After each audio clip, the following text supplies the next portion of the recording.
रायसेन प्राचीन दुर्ग पर स्थित सोमेश्वर महादेव धाम की कपाट प्रतिदिन खोलने और प्रतिदिन पूजा करने की मांग को लेकर आज अखिल भारतीय संत समिति और सोमेश्वर धाम मुक्ति मोर्चा के द्वारा महामहिम राष्ट्रपति और महामहिम राज्यपाल के नाम एसडीएम मनीष शर्मा को एक ज्ञापन सौंपा गया, जिसमें मांग की गई है कि सोमेश्वर महादेव धाम के कपाट अतिशीघ्र खोले जाएं और वहीं रमजान के समय प्राचीन दुर्ग पर तोप संचालन को लेकर संरक्षात्मक पुनर्विचार किया जाए। रायसेन सागर रोड पर स्थित पाटनदेव हनुमान मंदिर से यात्रा के रूप में साधु संत और सकल हिंदू समाज हर हर महादेव के नारे लगाते हुए भोपाल तिराहे पर पहुंचे और एसडीएम मनीष शर्मा को ज्ञापन सौंपा।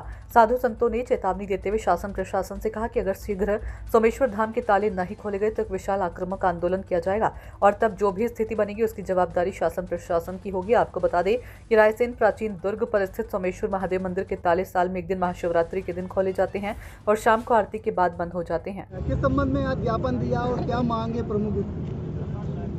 आज जो सोमेश्वर धाम जो किले पर महादेव जी विराजमान हैं और ये अनादिकाल से विराजमान है, आज के नहीं है। जब से ये राजतंत्र व्यवस्था थी वहाँ पर तब से वो विराजमान है, पर राजतंत्र खत्म कर करके जब से लोकतंत्र आया है और ये लोकतंत्र समाज के लिए आया है कि अगर राजा लोग जो है ना समाज पे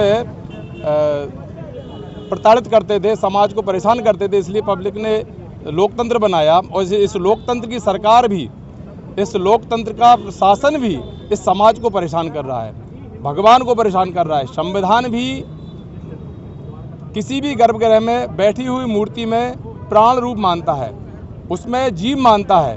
ये कानून में व्यवस्था है। जहाँ मठ मंदिरों में भगवान के नाम से जमीन है, वो जमीन भगवान की मानी जाती है, भगवान को जीवंत माना गया है। अगर भगवान को जीवंत माना गया है तो सोमेश्वर धाम जो किले पर विराजमान है वो महादेव भी जीवित हैं और किसी भी जीवित प्राणी को कैद में रखना क्या संविधान के अनुसार है? क्या ये सरकार की व्यवस्था है क्या? इसलिए सरकार को और संविधान के अनुरूप उनको मुक्त करना चाहिए, उस ताले को उनको खोल के रखना चाहिए। ये चेतावनी है उनको, ये अंतिम चेतावनी है।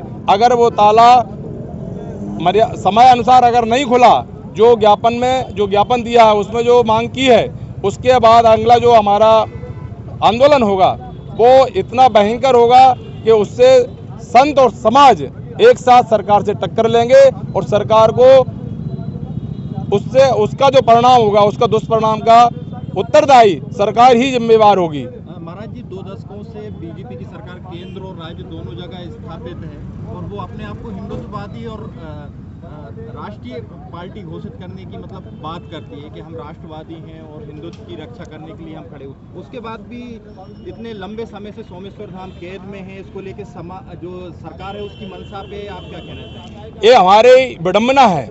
जो लोग जो है ना हिंदुत्व की दुहाई दे करके, ये हिंदुत्व को लेकर के और यहाँ तक आए हैं, उस सरकार में बैठे हुए लोग, उस शासन में बैठे हुए लोग इतने निकम्मे या लोलुप हैं, वो सत्ता के लालच में कुछ कहते हैं और कुछ करते हैं। ये उनका दोहरा चरित्र है और इस चरित्र को जो है ना हम आने वाले आंदोलन में साफ करेंगे। क्या नाम लिखते हैं महाराज जी आप? मैं स्वामी रमणगिरी।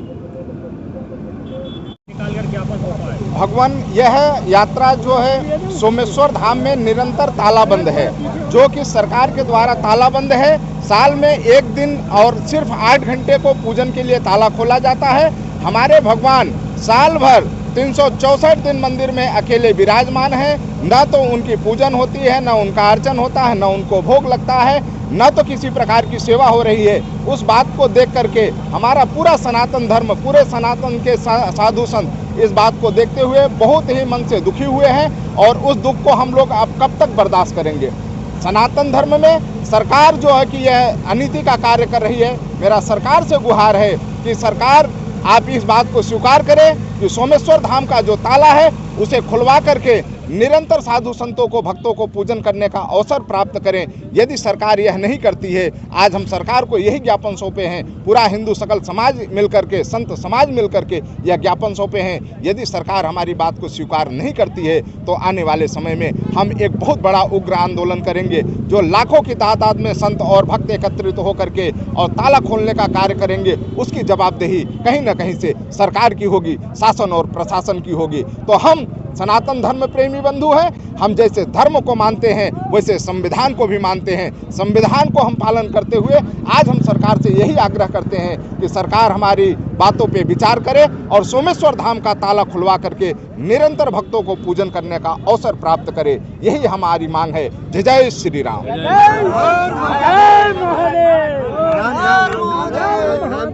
जी, मैं अखिल भारतीय संत समिति मध्य प्रदेश का प्रदेश मंत्री महामंडलेश्वर बाबा महाकाल नीलकंठेश्वर धाम गैरतगंज।